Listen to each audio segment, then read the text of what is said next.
एकच दिवस आले परवा दिवशी, आज दुसरा दिवस.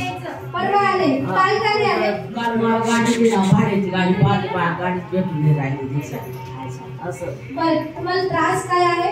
त्रास ना माझा कंबर मानका मोडीने माकड आला जावं आणि ह्या पायाला मुग्या आहे. हा पाय बरं अख्खा जमीन नाही समजत, याला मुग्या आहेत आणि इथं कमरातलं रग लागची सारखी. तर मग तिथं घेतलं, ती गाडी घेतली, मग या पाहिजे मशीन घेतली पाहिजे. माझा तळपाय ना पुरा होतं ना, तो आता लगेच समजायला लागलं, मला टाकायला लागलं, लगेच मला पाय चांगलं झालं. काळ दोन जीव काढत होते पण मला काहीच भेटलं नाही, आणायला कोण नाही. आज एक कोणाच्या गाडीवर आले, तिथं उतरून दिलं, मग कोणाला रिक्षा बोलील बा मग जाईल असं. बरं, आजीचं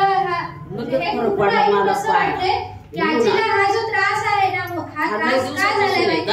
10-15 वर्ष झाली मला त्रास.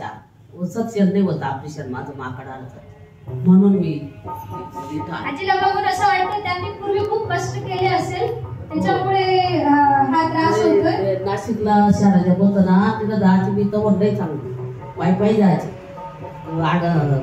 मक्करबाग नाक्यावर होतं, परत आजच्यावर रविवार होतं.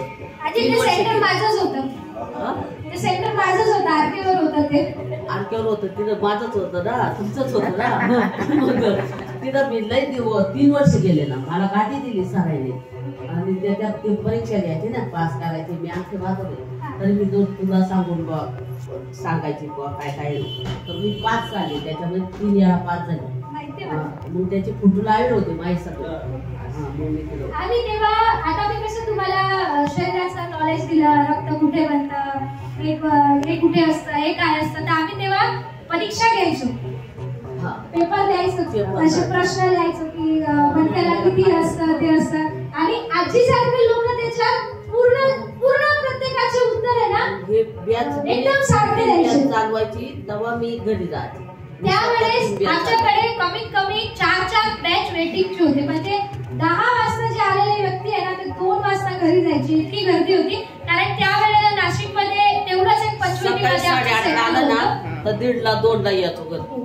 आणि जेव्हा आम्ही सेंटर सुरू करायचो, आम्ही सकाळी जेव्हा सेंटर मध्ये यायचो ना, तेव्हा 2 जिल्ह्यापर्यंत अशी रांग असायची. तेवढे लोक सकाळच्या वेळेला, आणि आजी सारखे लोक शिर्डी, कोपरगाव, लांबून लोक माझ्याकडे तेव्हा यायचे. आणि सकाळी म्हणजे 4 वाजेपासून निघालो मॅडम, टिफिन घेऊन यायचे. दुपारी मस्त वेटिंगचा वेळ असतो ना, मस्त दुपारी तिथे जेवण करायचे, मस्त थेरपी घेऊन मग घरी जायचे. कारण त्यावेळेला दुसरे ऑप्शन नव्हते सेंटरचे.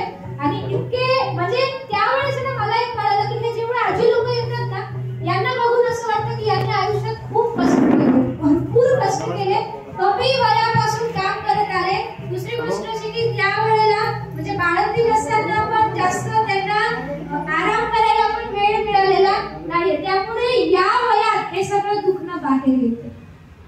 बरोबर आहे की नाही? आणि हे आता आजी म्हणताय की गुडघे दुखताय किंवा हे कमरेचे त्रास आहे, करायला लागायचं असं राहायचं ना. घरात बोललं असतं मग 3 वाजता झालं का नाही करायचं. आणि शेतीचं काम त्याच्यामुळं गुडघ्याला लई सूज येत होती. मग नंतर ती वसारली शेरजाम करून परत. मग आता किती वर्ष झाले ती शेरजाम बंद झालं. मग मी बंद झालं, मग परत मग पुढं असे गुडघ्याचे 2-2 फूट बदलतात. म्हणून आम्ही म्हणतो ना, थेरपी ही सवय नाहीये, ही काळाची गरज आहे. बरोबर? आता आजीचं म्हणणं असं आहे की आजीचं शरीर आहे ना, हे थेरपीमुळे चांगलं राहणार. कारण पहिल्यापासून त्यांनी गोळ्या खाल्लेल्या नाहीये, त्यामुळे आता जर यांनी गोळ्या खाल्ल्या ना, त्यांच्या शरीराला नुकसान करणार. बरोबर आहे? आता आजीची टेस्टिमनी अशी आहे की यांचे पाय पूर्ण बधीर झाले होते जेव्हा पहिल्यांदा सेंटर मध्ये आले तेव्हा. आणि हे किती 15 वर्षापासून आजीला हा त्रास आहे.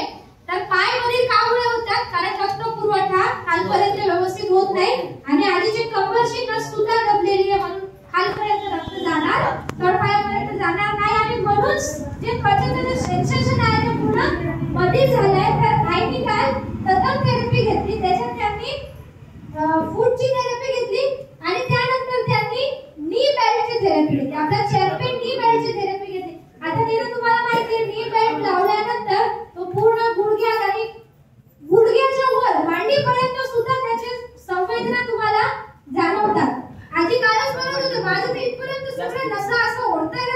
वाटतंय मला, बरोबर. म्हणजे त्याने काय केलं, पूर्ण बंद नसा हे त्यांनी चालू केले. ओके, आणि ते चालू केले म्हणून रक्त पुरवठा पायाला गेला आणि जो बधीरपणा होता तो फक्त एकाच थेरपी किती मिनिटाची, 5 मिनिटं असेल. ठीक आहे, 5 मिनिटाच्या थेरपी पूर्ण तो बधीरपणा नवीन पहिल्या दुसऱ्या दिवशी लोकांना एवढा अनुभव शेअर करणार हे नसतं, पण त्यांनी आज येऊन त्यांचा अनुभव सांगितला, कारण खरं फरक पडला असेल. तेव्हापासून ते बंद झालं ना थेरपी, तेव्हापासून मग परत लॉक झालं ना, माकड हाडातला मणका मोठे केले ऑपरेशन होत नाही, पण तेव्हापासून ही माटी एकदम बदल झाली, याला मुगे आणि हात तळपाय बदल होऊन गेला. आजी कसं आहे ना, तुम्हाला थेरपी शिवाय पर्याय नाही, तुम्हाला थेरपीच करावी लागेल. या आजारावर गोळ्या औषध ऑपरेशन हा पर्याय नाहीये, तुम्ही कंटिन्यू थेरपी घ्या. आता मला सांगा, 5 मिनिटात एवढा रिझल्ट मिळालेला आहे, तर जर त्यांनी रोज लावलं तर किती फरक पडेल. दिवसात 2 वेळेस 3 वेळेस 4 वेळेस जर लावलं तर आजीचे गुडघे इतके नीट होणार की आजी आडगाववरून पायी गेली सेंटर मध्ये, पायी यायची मी काय टायमाला. हो ना, आता पळत याल तुम्ही. जमीन पर आजी के लिए जोरदार ताजा हो जाए. आजीचा व्हिडिओ पण घ्या जाताना.